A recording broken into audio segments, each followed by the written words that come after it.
আমি Rajib Hossain from my music station. আজকে একটু অগোছালো এলোমেলো, ইটস কাইন্ড অফ রাইট। তবে আজকেও হচ্ছে এটা হচ্ছে অ্যাম্প্লিফায়ার অরেঞ্জ। এনিওয়েজ, আজকে খাগড়াছড়ি থেকে আমার দুটো ছোটো ভাই আসছে, ওরা গিটারের টোন আমি সবসময় বলেছি যে টোন মেকিং সেশনের জন্য আসলে আমি যতটুকু পারি প্রফেশনালি আমি চেষ্টা করি টোনগুলোকে সুন্দর করে রিফাইন করে দেওয়ার জন্য, যেন টোনগুলি শুনলেই যেন মনে হয় যে পরিপক্ক। আর টোন একটা ফ্যাক্ট এই কারণেই যে কারো গিটার প্লেয়িং যদি মোটামুটি নর্মালও থাকে বা বেসিক থাকে, গিটারের টোন ভালো হওয়ার কারণে কিন্তু অনেকটাই বেসিক থেকে আগায় যায়। তো এইটা একটা ফ্যাক্ট। টোন সেশনে আজকে আমার সাথে ছিল হচ্ছে দুজনের নাম বলো। আমি টনি, আমি মিঠুন বড়ুয়া এবং টনি, ওরা খাগড়াছড়ি থেকে এসছে। বলো এবার তোমাদের এক্সপিরিয়েন্স। আগে কে? টনি।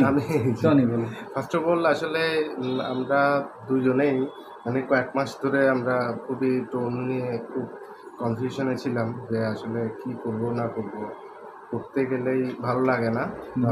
বেসিক মানে আইডিয়াটা আসলে আজকে আমরা ভাইয়ের থেকে পাইলাম আর কি। তো ওটার জন্য অনেক সময় তোমার গিটার ছিল কি স্কোয়ার স্ট্রাটোকাস্টার বাই ফেন্ডার, এটা হচ্ছে ইন্দোনেশিয়ান মেড, এন্ড ও স্ট্রিং ইউজ করছে হচ্ছে NYXL 0.942 এবং ওর প্রসেসর ছিল হচ্ছে ভ্যালেটন GP100 এক্স্যাক্টলি। আর তোমার গিটারটা ছিল LTD made in Korean, and ওর প্রসেসরটা ছিল হচ্ছে জুম GX1 4 FOUR4 যেটা। এবার তোমার এক্সপিরিয়েন্স বলো।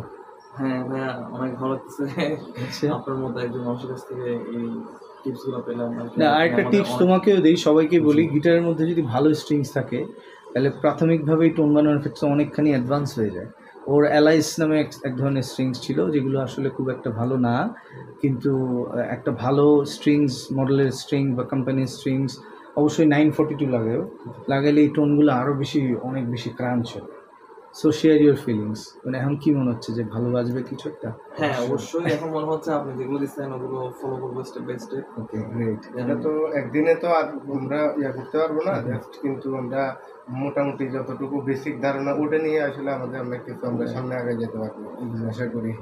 Thank you so much. ওদেরকে আমি বলছি আরও কোনো রেফারেন্স থাকলে কেউ যদি এটা করতে চায় তাহলে অবশ্যই।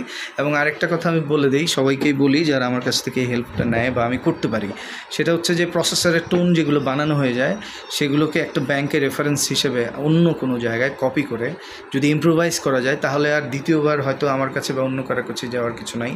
আর ইউটিউব দেখে আসলে টোন বানানোটা খুব টাফ, বিকজ ওদের যে ইকুইপমেন্ট, কেবলস, ওদের যে গিটার্স অ্যান্ড ওদের যে সব কিছু মিলে আউটপুট এবং ইন্টারফেস, সাউন্ড কাট সব কিছু মিলে অনেক হাই প্রোফাইল থাকে। সেই ক্ষেত্রে শুনলে মনে হয়ে যাবে আসলে হওয়ার না, যার কারণে গাইডেন্সের দরকার হয়। আমাদের সবার গাইডেন্সের দরকার আছে। তো আজকে ছিল খাগড়াছড়ি থেকে মিঠু অ্যান্ড টনি।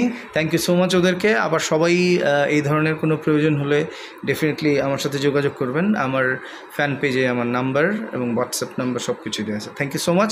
আজকে ছিলাম আমি রাজীব হোসেন আমার মিউজিক স্টেশন থেকে টোন মেকিং সেশনের জন্য। ভালো থাকুন সবাই, সুন্দর থাকুন।